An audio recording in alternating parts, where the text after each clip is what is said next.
Workplace Therapy podcast by Unity & Company, where we explore the human side of work and what it really takes to build cultures where people can truly thrive.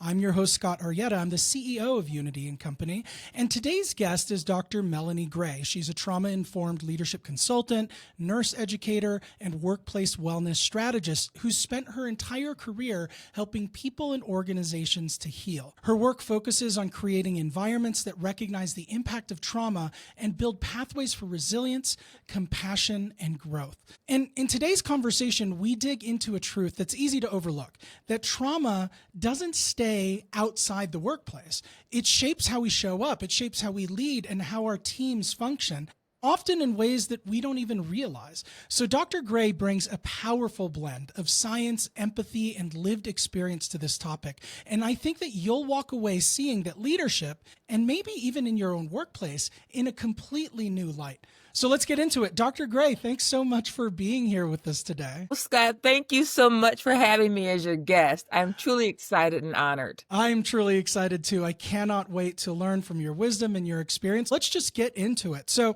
Dr. Gray, we've talked a little bit already, and you've spent your career at the intersection of healthcare, education, and leadership. I'd love for you to just share your journey and kind of tell us a little bit about how you found your way into this trauma-informed leadership perspective. Scott, I was a first-generation college student. I was raised by parents who had come through Jim Crow, segregation, civil rights, all of those things. They brought with them a hope for me to have a better life, but also the trauma that they experienced in growing up being people of color. And trauma can transcend 3 generations. How does that happen, you'd say? Well, by the folklore that are in our cultures, by the food that we eat, by the stories that we're told. My parents telling me of their stories of my father not finishing high school until 21 because of the GI Bill, having to lie about his age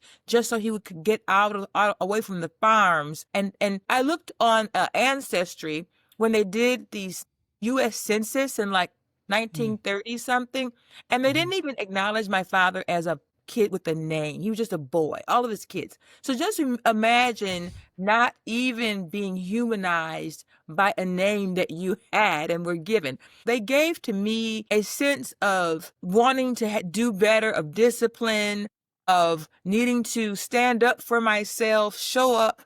What they taught me, how they raised me, was how to show up. And that was to stand up and have a voice and be very clear about how I spoke and how I stood with pride. And that led me to go on to college, to build a career as a nurse, because they were also very clear, you must become independent. You cannot live in our basement. You must be independent at age 18, and coming back home is not an option. So that really shaped me as a nurse. When I started my career, Scott, there were only 4 Black RNs in the entire hospital. We probably ranged in height. I'm 6 foot tall to 5'2", and people would get us mixed up because we were all Black, and we ranged in hue and in skin color as well. And we would just laugh about it. I was like, "Girl, what you gonna call yourself today?" But it shaped who I became in terms of having pride in myself, pride in how I carried myself, being sensitive to how I was read, what other people were feeling and how they were being read, so that I could engage and be respected. Be respected in my workplace, because patients didn't always want me to take care of them. I had patients who initially 40 years ago, Scott, wouldn't let me take care of them because I was Black. And the workplace would allow that. And having to defend myself to physicians, well, sir, I'm not the aide, I am the RN. I graduated from a Catholic nursing school, and I used to really put that out there because people would think, well, if she graduated from a Catholic school, that those nuns were hard and she must be okay. She cut the mustard. But those experiences, my parents' experiences, led me into, again, going to school, becoming educated, becoming a nurse. And then in becoming a nurse, I understood that there's a corporate culture, and I'm very social, so I like to talk to people, and so people began to like to talk to me as I stayed in the organization. I stayed with one organization over for 20 years. And so I grew up there and I watched people raise their families there and people began to talk to me. As they began to talk, it wasn't always about work. It was about everything else that was happening outside of work. And I said to my husband one day, do I have a light on top of my forehead that just says, tell me all of your business? Because I began to feel that way. But that was what led me into understanding that people carried a lot when they came to work. And over the course of the years as our culture has changed, and particularly with COVID, I got a tap to, Melanie, we're having some challenges with engagement, with retention. Would you like to help us work on this? And that brought me more broadly into the trauma-informed care piece of my career. Mm-hmm. I think your background is just so interesting, Dr. Gray, because you've obviously had an eye for interpersonal dynamics and how people interact within the context of an organization, but you also look at things from this like healthcare, like rehabilitating people from a physical lens perspective. And so you've seen how the inside and the outside, the healing process actually works in tandem with each other, and not addressing one can significantly impact the level to which the other can heal. I think there's just so much application there for organizations, right? Because I think probably more for worse than for better, organizations have, probably with the best intentions in mind, kind of sponsored an approach to work where we leave our emotions at the door. We leave any processing or acknowledgement of any trauma that we might feel, unresolved beliefs that we might have, any personal preferences, like those stay at the door. And then we're required to basically formulate this performative identity in the corporate environment. And study after study after study has shown that forced inauthenticity is actually counterproductive. It's counterproductive to collaboration and engagement and everything. And I understand that, based on any industry, the work is the work, right? And the work has to get done for the company to remain productive so that everyone gets their check and their benefits. Those things are important. And I understand that organizations may find it challenging to address both, but we have a society that needs us to. And companies are investing money in their employee assistance program, Scott. But did you know that only about 5 to 10% of all employees that have access to employee assistance programs actually use them? And that's an interesting stat. Yeah. So just imagine, with just organizations encouraging their employees to use the resource that they are paying for, that is part of their benefit package, how that might actually help the organization. I think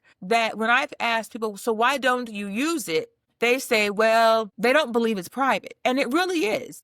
It really is private. A leader does not know that you've used it. So I think that's a small win that is available to organizations and HR leaders to really promote the employee assistance program and use of it if they have it. But I do understand everyone has a boss too, right? Everyone has a leader that has a leader that has a leader that has an expectation. But we can't forget the person, at the humanity that is within that leader or that individual, regardless of their position. Yeah, I think that's such a great point. And one of the first things that came to mind for me when you gave us that stat that only 5 to 10% of employees take advantage of their employee assistance program is, I think that has a lot to do with visibility, right? It has a lot to do with whether the organization makes it known that they have those programs available to employees. Because I've definitely worked with and for employers that have had EAP offerings and just have not broadly communicated that. But even if you have communicated that it's an option and people are aware, awareness is just the first step. There also needs to be sponsorship. To your point, it's like if people are telling you, I don't want to use EAP because I'm afraid my management team will know that I've utilized it. Well, I think that uncovers a really interesting question, which is why culturally would that be an issue? What negative thing would happen? Like if your boss, knew that you were seeking assistance for something personal. And I think like that speaks to an unspoken fear that like, hey, it's actually not okay for me to take care of my personal needs or my inner work. And there's a stigma of weakness if I need emotional support. Am I now mentally unstable? And it's the two do not connect. They do not have to intersect at all, but there's this stigma around those issues. We need to change that, right? So that people can get the help that they need, that organizations are paying for. And that, again, that's just an easy win. Yeah, absolutely. And I would say too, Scott, I have only seen, except for one organization that I really worked with to enhance the EAP usage. EAP is something they hand it to you. You onboard an organization. They say, this is your benefit package. And they say, this is the EAP. And then it goes over the person's head. They don't even know. It's kind of like a commercial in the fine print. Do we really want you to know it? And I just do think we have to circle back with people, circle back about the benefits that we provide to support them. Totally. Well, and I think this is where middle management actually is kind of the first line of defense, because you can have an HR team that during employee onboarding lets about the benefits package. But you're drinking from a fire hose as a new employee onboarding. There's so much information flying at you. Like, your retention for that's going to be 50% or less if you're lucky, right? You need stuff reinforced on the job. And yeah, well, and that's the thing. It's like employers do a really great job of reinforcing other things, like the attendance policy, the dress code policy, your KPIs and performance expectations. But do we reinforce? Yeah. Months. Right? Yeah, exactly. Every month you have to meet your leader one-on-one, so that every month they review all of those things all of the time. Yes. Well, and I have conversations with organizational leaders all the time in the work that we do.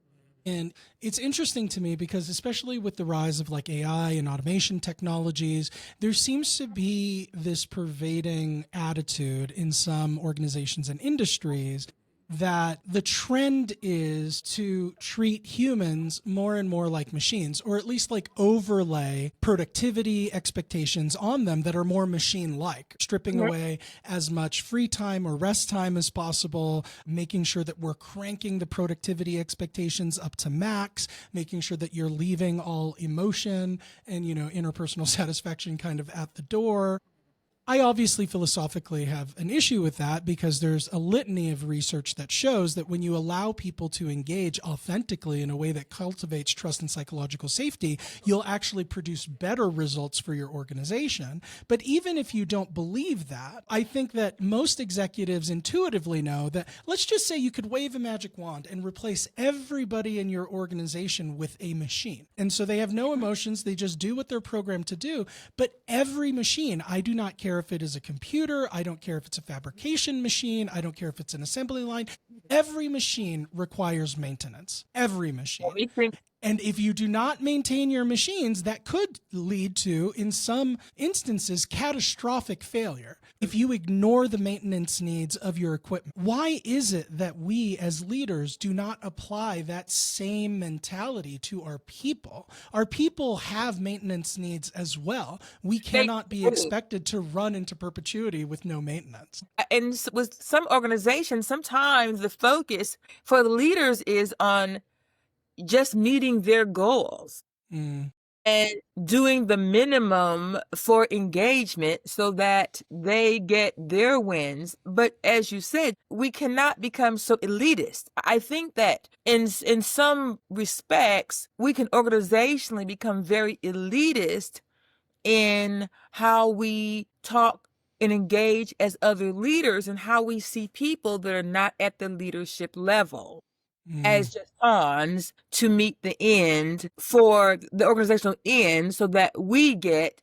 our benefits and our bonuses and meet our KPIs. And I think we need to have a more universal, if you would, a democratic, kind environment where everyone feels like there is a win and that they're valued. And maybe it isn't that we can give everyone, all value is not in money. And as you know, there's enough research that says people just want you to look them in the eye and say, I appreciate what you did. I appreciate that you saw me and that you saw my effort. I was a supervisor, and I had one of the nursing assistants really helped me with the patient. And so I just sent a email to their boss, their manager, and said, hey, had this situation and your person, Sally, really helped me out and really helped the patient and brought this outcome. I just please celebrate them for me.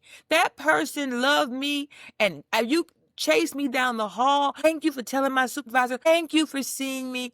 And I understood that as I did that, that's what people really want to know, is that you see their effort. They're bringing their best, and people are bringing their best sometimes under really strenuous personal circumstances, caring for a loved one with cancer, caring for a parent. The sandwich generation is growing. Sometimes we're caring for 2 and 3 generations in a household, right? You're caring for your parents, you're caring for the grandkids, you're helping your kids, and then you're still trying to find room for yourself and show up for your employer. We just have to at least acknowledge it. I think the acknowledgement is really key in helping people feel valued in their workplace. Mm-hmm. Yeah, absolutely. Well, I think like what's at the center of the dynamic that you're describing, Dr. Gray, is organizations that fundamentally value control and compliance over authenticity and impact. I think organizations default to control and compliance because of fear, because allowing people to be authentic, allowing them to engage in the way that feels customized to who they are, what their abilities and preferences are. Study after study has shown that if you engage people that way, it produces significantly better results than the old tried and true kind of like command and control methodology of management. And yet, what it requires is a lot more variability, a lot more fluency, a lot more emotional intelligence from leaders. And in a lot of ways, I think that the work environment today, we're still suffering from the outcroppings of the industrial age. We created the assembly line. We hired workers en masse to do undifferentiated tasks. And now, like AI and automation technologies are taking over a lot of the assembly line characteristics of our job. So all that is left is the messier, more variable human stuff. But for so many years, decades and decades, organizational leaders have become accustomed to leading with industrial age mentality for information age work. And I think like that's ultimately what's at the center of everything that we're talking about right now is our leaders just aren't equipped for the new world. And because organizations have become so large, because before when we had smaller, more family-run organizations, the personality, the ability to touch the individual was easier. And the cultures were probably more defined. Now, as organizations have become larger, it's scripted and it's corporate and it's not personal and it doesn't necessarily connect. The cultures don't connect to where you live. Because I'm in Wisconsin. We have a different culture, Midwestern culture, different from where you might live, Scott, in Denver, right? In Milwaukee is a really family, blue collars, schools, mom and apple pie kind of community, different from maybe your community. And so the cultures, large organizations have one corporate culture. They're not splitting that culture up across different aspects of the community or even the world of this international type of a global type of organization, but yet you still have people who need to be connected to based on where they live. And so the width and breadth of organizations, I think, is making it very difficult. I think organizational leaders need to allow their regional site leadership to have more say in what their culture looks like in their communities. I love that point. I've been the head of many regional offices because I worked in tech for a long time. I worked in San Francisco, which is kind of the mothership, and then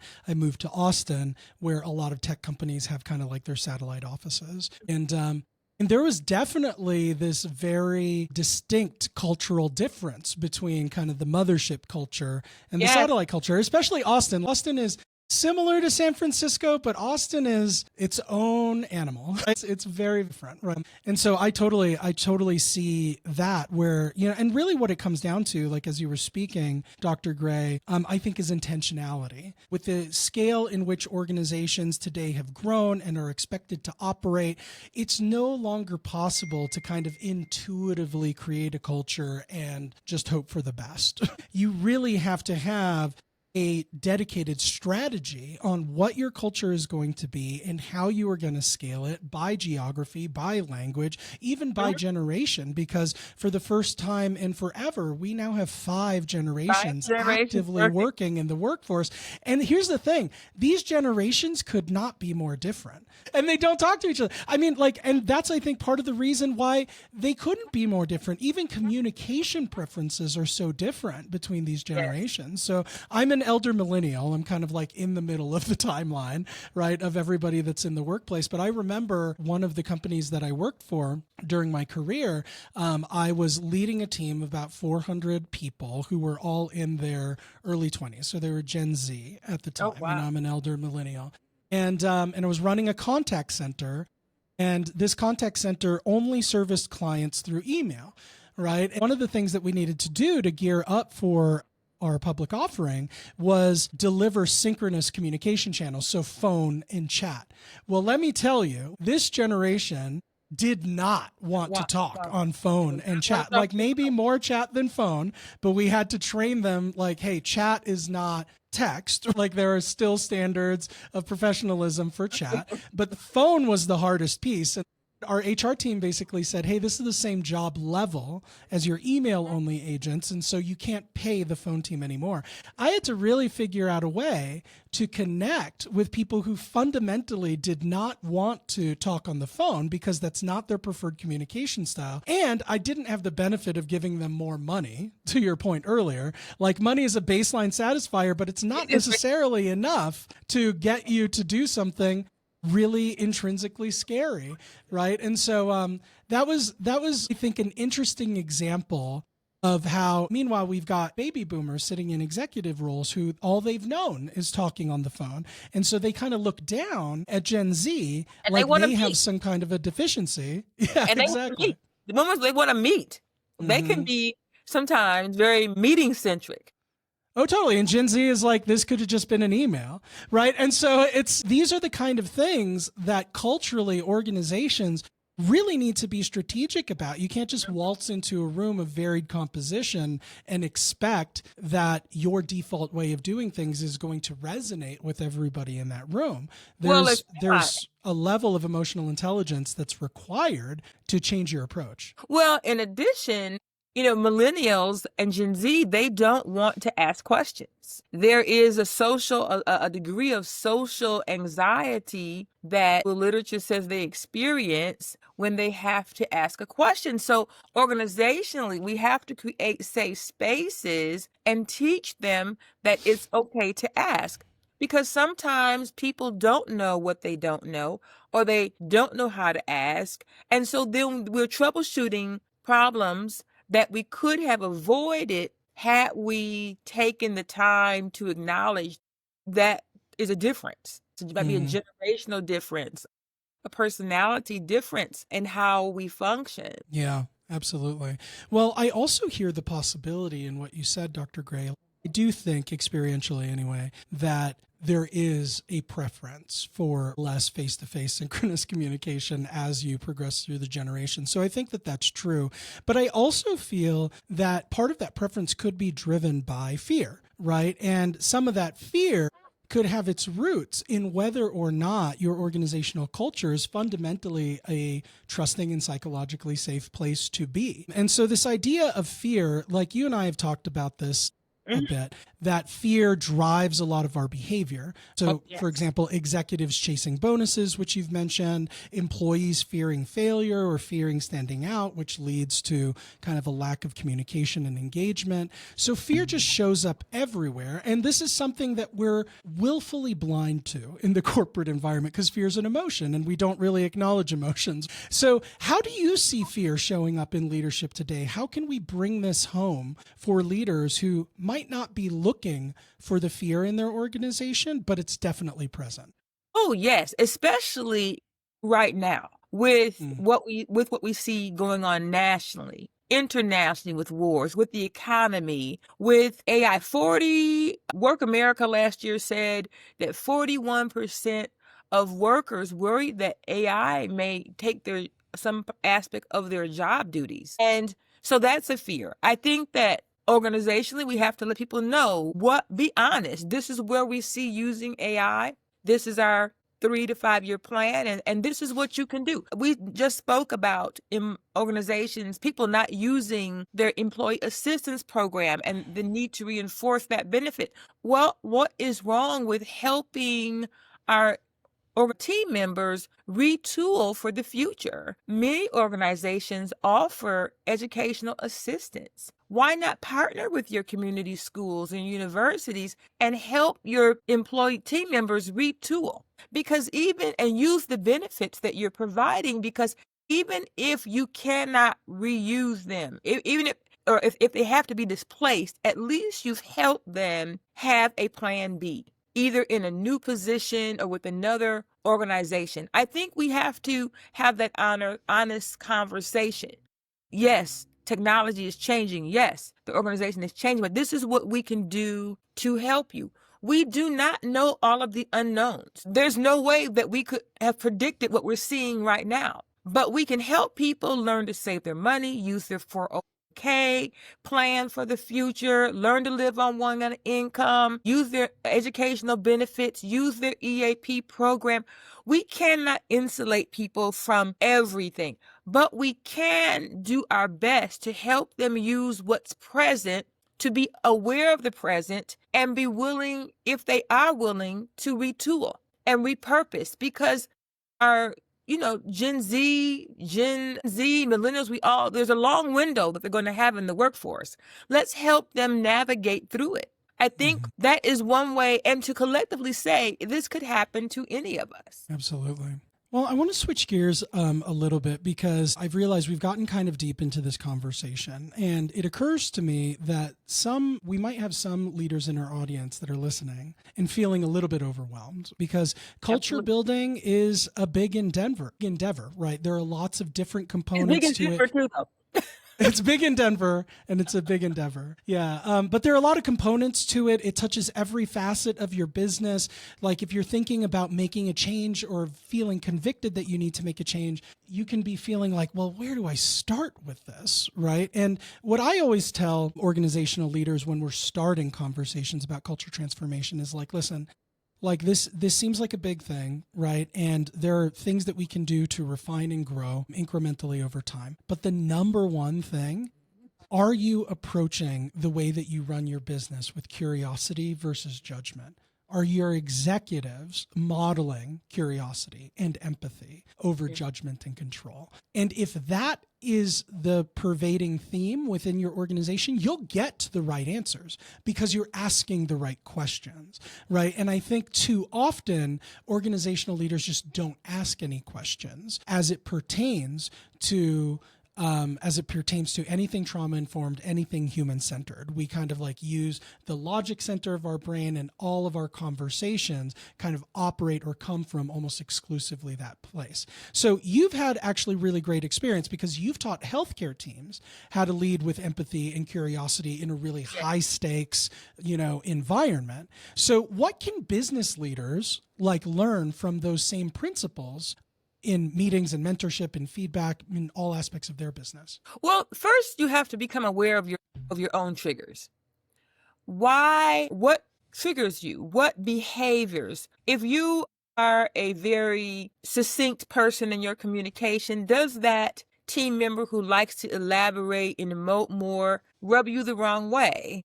And do you recognize that it does? And then do you recognize if your facial expressions change, if your tone changes? And if you don't treat them the same, interact with them the same way that you do that person whose communication style resonates with you. I think you have to be aware of your own triggers and experiences from your other organizations. Were you gaslit at your other organization? Were you reprimanded over an email? And are you carrying those past traumas with you? Are you carrying your past hurts from your divorced parents, your chronically ill parents with you? So I think you have to know your own triggers. I'll use myself for an example. I will take care of anyone, Scott, but I am not the best when people have had trouble with alcohol and substance abuse. That was just because of my family experiences, people that I saw suffer from addictions in my family. It was a harder task for me. So I'd always care for the patient, but I would sometimes say to my coworkers, I'm going to ask you to do a couple of my rounds for me and I'll do something for you. Because I knew that was what I needed to do to be my best and to be the best for the patient. I think we have to do the same thing in business for business leaders. Maybe you could work with my team member, Sally. She's really good at detail. I don't quite have, and I think she'd be really good on this project that maybe we could co-share her on a project. We have to know ourselves, and we have to be willing to see the people and know how we're showing up, because we're always being read and our team members always see the difference.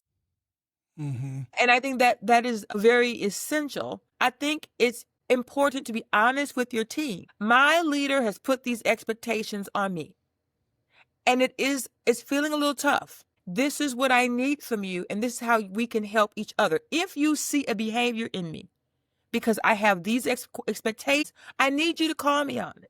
I need you just send me an email. Just say, hey, just pull my coattail. I think we have to, if we're vulnerable and tell people this is where it is for me right now, I'm doing my best, this is how you can help, they will want to help you because they don't know your job. They don't know what you know. They don't have to know everything that you know. But I think to the point where your vulnerability as a leader can help your team understand what's essential for all of us to stay here and keep the organization going, because we do want that, right? This is what we need to do together to win. 100%. I mean, as you were saying that, like the image that I got in my mind is vulnerability is almost like a drawing in. Right? Vulnerability brings people closer to you, and blame pushes people further away. And too often, I think organizational leaders are under tremendous amounts of pressure, right? And it's completely circumstantial. It has nothing to do with the person sitting across the table from them. If Dr. Gray, if you're on my team and I have these really aggressive goals that are on me, I might be treating you, I might be just, dumping my trauma all over you, like left and right. And it has nothing to do with you, but you're totally going to feel like it's all your fault unless I am vulnerable, unless I have the self-awareness to say, hey, you guys, I am personally feeling very overwhelmed by the goals that have been put on my shoulders. And I know we can do this, and I'm here to help and support you. But I also know myself. And I know that under these circumstances, I could show up in ways that don't feel great. And I'm giving you permission. Call me out on that, because at the end of the day, like, it is not my desire to crack the whip. It's my desire to be shoulder to shoulder in the trenches with you guys, and we're going to get this done. That conversation, like, how much more effective would teams be if every leader had that conversation? It isn't weakness to be honest. People really do understand if you will, and they help. As a leader, you have to be okay with not being the smartest person in the room. You might have the highest title, but you might not be the smartest person in the room. Acknowledge the greatness that's around you and lift people up. I think we can't be so afraid that we don't see the greatness in others, and ask people, I have this task. If you all are not the best people in the room to do this, who in your team is? And then celebrate them for having the courage to say, yes, there's someone on my team that's really good at operations, that's really good at Excel, that's really loves those spreadsheets, that's hyper synced into the data. They would be what can we do to share them, to elevate them and use the talent differently. There's such greatness really in every room. We just have to be willing to acknowledge it and not be so afraid of our own positions that we can't celebrate someone else's greatness. I mean, I might revise what you just said, which is instead of leaders just not trying to be the smartest person in the room, assume that you're not. Walk into every Absolutely. room That's what I'm assuming saying. that you are not. Like, look, Absolutely. become a student of other people's genius. Here's the thing, and we talk about this all the time with organizational leaders, is there are roughly two tracks, right? Professionally, there's an individual contributor path and there's a managerial and leadership path, right? Typically in the individual contributor path, like that path is the path to being the smartest person in the room. You get a terminal degree, a terminal certification, and your job is to amass as much technical aptitude as you possibly can. Like, that's the goal.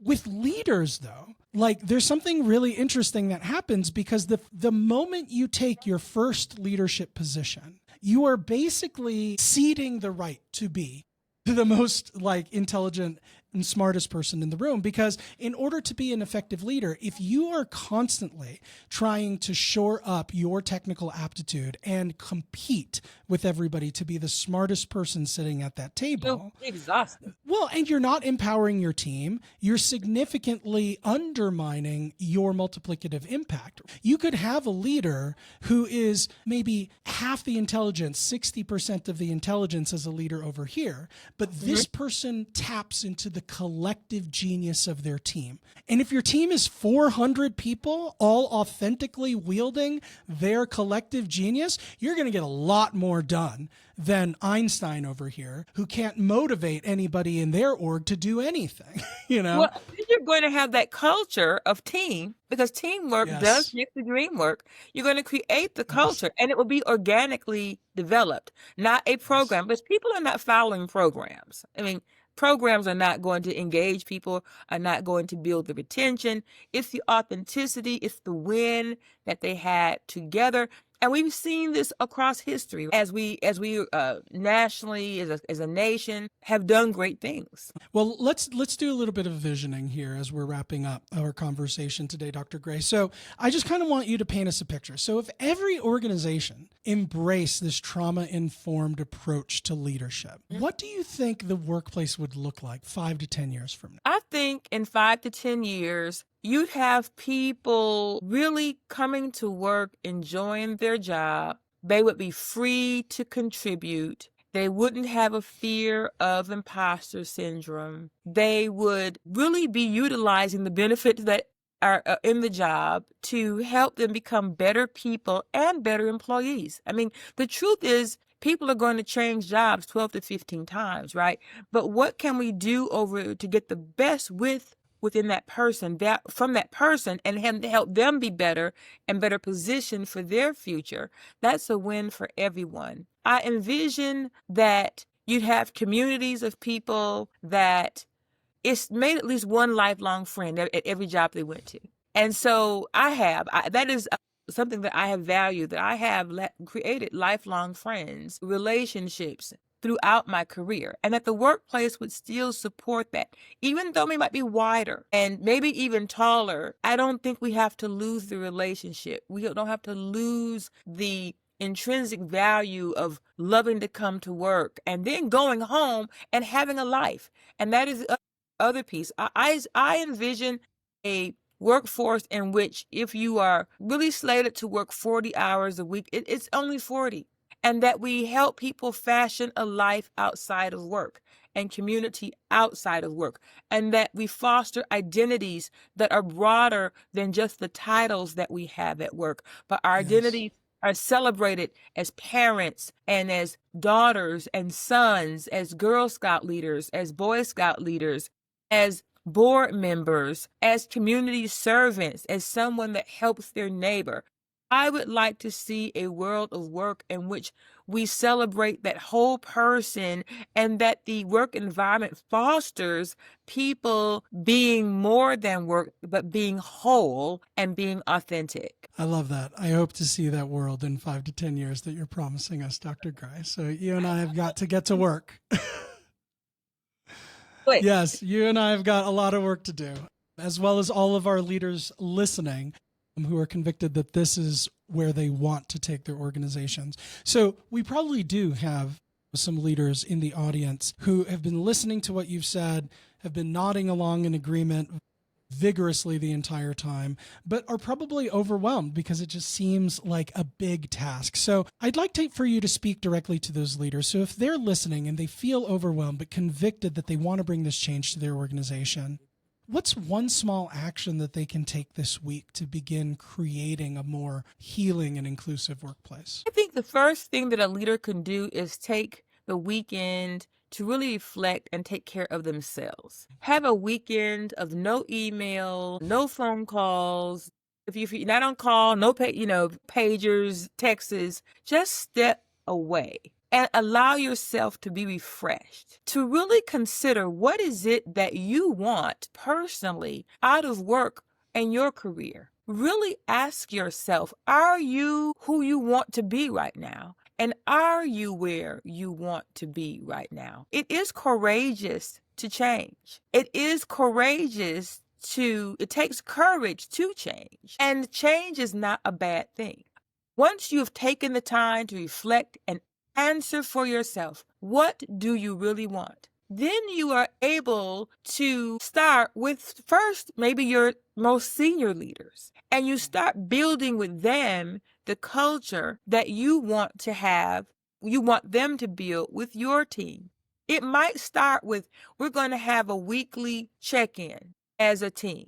And maybe that weekly check-in, once you get that feedback and they've all checked in and you really hear where they are, it will help you understand where you need to take your team next. And that it might take a month or two of those weekly check-ins to get to truth, but it's going to be worth it. And then you ask them to do the same thing, and then it's just a trickle down. I think it's important just to keep it simple, not to over operationalize culture, but just to be real and authentic and have the honest conversation. But first you have to, as a leader, have to be true with yourself. And if it takes more than one weekend for you to do that, if it means that as a leader you need to get a corporate coach to help you figure it out, I think that it's worth it to you, your family, and your personal goals so that you lead and become the leader that you really want to be for your team now and your teams in the future. 100%. You totally owe it to yourself and to the people that you lead. And Dr. Gray, just so much wisdom from your experience here. Thank you so much for sharing so generously of your time and your experiences with us. If there are listeners in the audience, and I'd imagine that there are, who have heard your stories and your insights and are interested in contacting you to explore working with you, what's the best way that they can get it? Well, they can email me at melanie@drmelaniegray.com, or they can go to drmelaniegray.com. All right. Sounds good. www.drmelaniegray.com. Great. And I do highly encourage our listeners who find an interest in this topic to reach out to Dr. Gray. She is lovely, experienced, and an expert in the field and will be a great addition to the culture conversation at your organization. And so, Dr. Gray, just thank you so much for coming on the show today and just reminding us that the workplace doesn't exist apart from our humanity. I mean, it's a fundamental part of it. And, you know, the stress, the stories, the trauma that we all carry, all of those things come with us to work. And as leaders, we have a choice. We can either perpetuate those patterns or we can stand at the gap. We can create environments where people can heal, where they can grow, and where they can thrive. And so to our listeners, if today's episode resonated with you, please take a moment to reflect on how you're showing up as a leader. I think Dr. Gray's suggestion was just so powerful. Are you creating a culture where people feel safe to be real? Are you leading in ways that restore, not just demand? So if you want to learn more about Dr. Gray's work or explore how Unity and Company helps organizations to build trauma-informed, human-centered cultures, you can visit Unity and Company, bring up the podcast page and the show notes page. All of our contact information is there. And if you enjoyed this episode, please take a moment to rate, review, and subscribe to the Workplace Therapy Podcast by Unity and Company on Spotify, on Apple Podcasts, or wherever it is that you get your podcasts, because it helps other people to discover the show and join this movement towards more human leadership. So with that being said, I want to thank you all for listening. And remember, work doesn't have to hurt. better workplaces start with better leaders. So Yes, until sir. next time, take care of yourself and take care of each other.